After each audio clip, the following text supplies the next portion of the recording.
सुप्रभात। ईश्वर दर्शन। ईश्वर दर्शन ईश्वर दर्शन से एक बात बड़ी सुंदर समझ में आएगी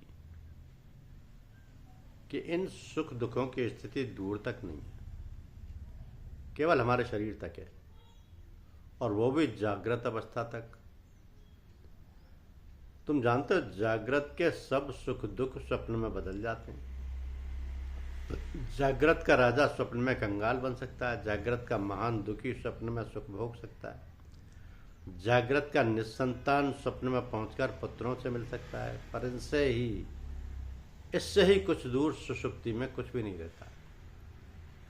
तो जीवन के दो पहलू में यदि उन्हें ठीक ठीक समझ लो और निभाते चले जाओ तो कभी दुख आए नहीं। वह ग्रहण और त्याग। वह दिन और रात्रि की तरह हैं। दिन में सब कुछ ग्रहण करो, रात्रि में सबसे अलग हो जाओ।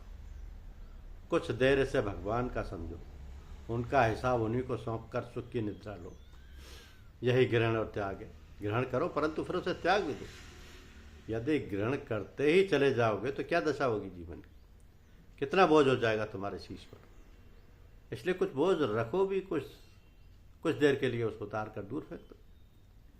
जीवन में सुख ग्रहण ही में नहीं है, त्याग में उतना ही, बल्कि उससे भी अधिक आनंद है।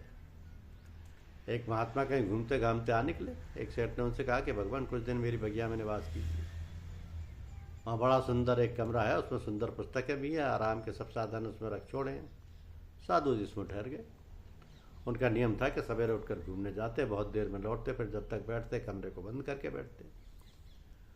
नौकरों ने ये सवाल सेठ जी को कहा। उन्होंने एक दिन महात्मा जी से पूछा कि आपका ये क्या नियम है कि जब तक आप उस कमरे में बैठते हैं किवाड़ बंद कर लेते हैं और जब जाते हैं सब खुले छोड़ जाते हैं।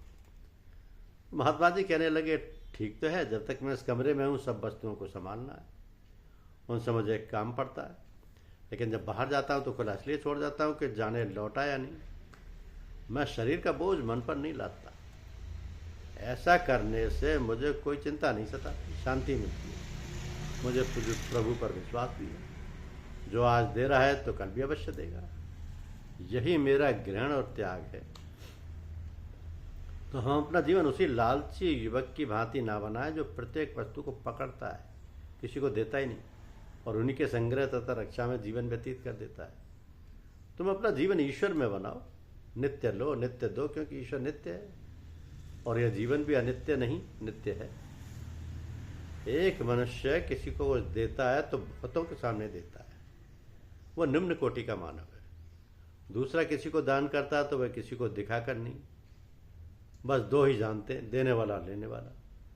यह उत्तम कोटि का मानव है। तीसरे वो मनुष्य हैं जो किसी को कुछ देते तो हैं, इस तरह के लेने वाले को भी पता ना चले। ये वो ईश्वर कोटि के मनुष्य हैं जो ईश्वर सबको देता है, परंतु किसी ने आज तक उसे लेते नहीं देखा, ना उसे देते देखा है। इनमें प्रथम अपना नाम चाहते हैं, दूसरे उसके बदले में स्वर्गीय सुख चाहते हैं, तीसरे केवल अपना कर्तव्य पूरा करते हैं, चाहते कुछ नहीं। धन्यवाद।